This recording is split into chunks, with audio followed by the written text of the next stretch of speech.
मेरे गांव में जुआ और सट्टा और शराब और नशे की जो सिस्टम है वो दबंग लोग हैं। डूब में जा सर, डूब में जा। शराब वगैरह और गांजा वगैरह और जितने भी सेडिशन के जितने भी प्रोडक्ट है सर, उनके लिए।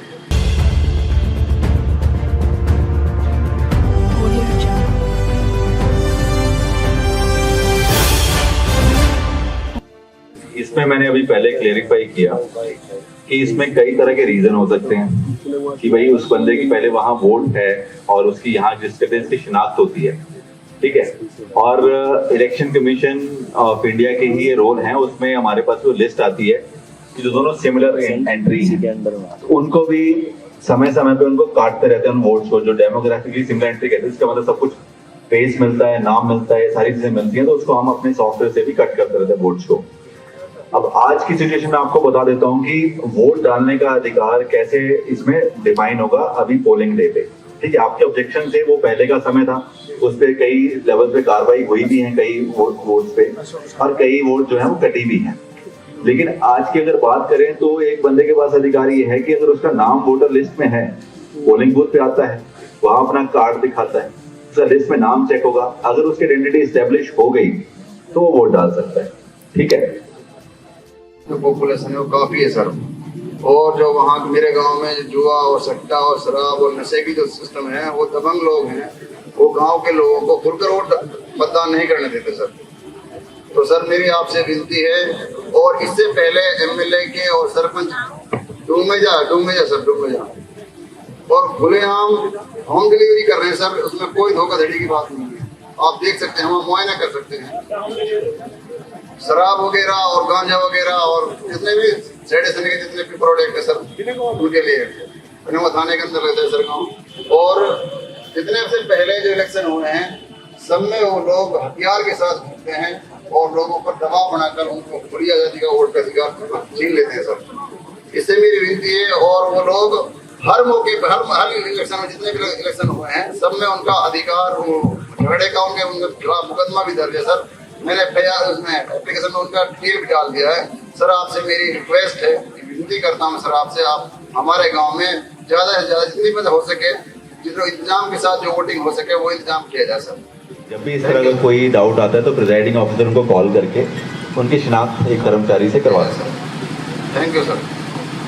जैसे कि सर सभी खंड के जो जितने भी ग्राम पंचायत हैं सभी के उम्मीदवार यहाँ पे आए हुए थे, तो सभी की लगभग समस्या एक सी थी कि झगड़ा को लेकर झगड़ा हो जाए या क्या कुछ और हो जाए, तो सर उस पे आप क्या कहेंगे सर?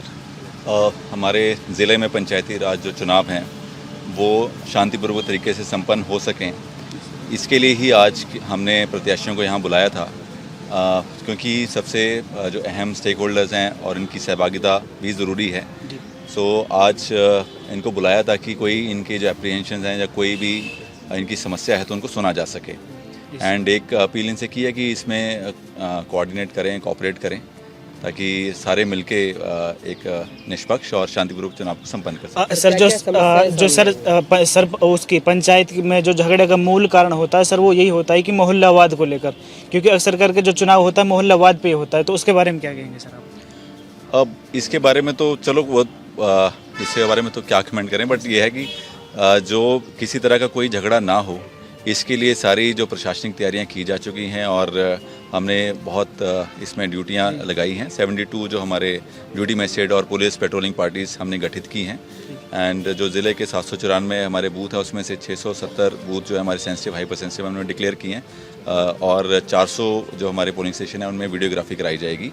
एंड इन सारी जो तरीके हैं इसका इंतज़ाम इसलिए किया गया है ताकि शांतिपूर्वक चुनाव को हम संपन्न कर सकें।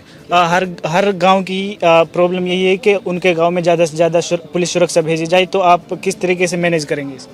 एसपी साहब जी देखिए, पुलिस बल के अंदर हमने भारी मात्रा में पुलिस बल तैनात किया है, और पेट्रोलिंग पार्टी जैसा सर ने बताया 72 लगाई है। उसके अलावा हर एक ब्लॉक में एक गेस्टेड ऑफिसर लगाया है डीएसपी रैंक का, एक इंस्पेक्टर रैंक अधिकारी लगाए हैं, एसएचओ वहाँ पे जो संबंधित एसएचओ हैं वो उसमें पेट्रोलिंग करेंगे, सीआईए को लगाया है हमने। तो इस प्रकार से हर बूथ पर पूरा भारी बल पुलिस बल तैनात होगा। इसके अलावा हाइपर सेंसिटिव और सेंसिटिव जो विलेजेस रहेंगे, जो बूथ हैं, उनके ऊपर अलग से जो इलेक्शन कमीशन की गाइडलाइन है उसके हिसाब से हमने फोर्स लगाई है। तो किसी प्रकार का कोई भी झगड़ा नहीं होने देंगे। क्या क्या समस्याएं सर सामने आई हैं उम्मीदवारों से? देखिए, उम्मीदवारों की कुछ तो वोट संबंधित समस्याएं हैं कि कुछ डुप्लीकेट वोटर्स, कुछ फेक वोटर्स इत्यादि, वो प्रशासनिक समस्याएं हैं। और कुछ एप्रीहेंशंस जो हैं वो पुलिस से संबंधित हैं कि लॉ एंड ऑर्डर में कुछ झगड़ा होने की उन्होंने आशंकाएं बताई हैं। वो सभी गाँवों के नाम हमने नोट कर लिए हैं जिसमें स्पेसिफिक कंप्लेंट्स आई हैं हमारे पास।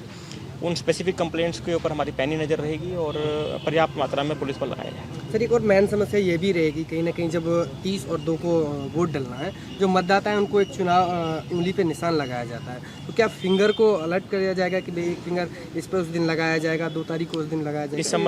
इस संबंध में जो चुनाव आयोग की पूरी टीम है उसको पूरी तरीके से ट्रेनिंग पहले भी दी जा चुकी है और आगे भी अब शनिवार को एक ट्रेनिंग सेशन लगाया जाएगा और सभी प्रकार के इस प्रकार के जो बारीक जो मूल बिंदु हैं उन पर पूरी तरह ट्रेनिंग दी जाएगी। सर, लगभग कितना पुलिस बल तैनात होगा 30 और दोनों पर?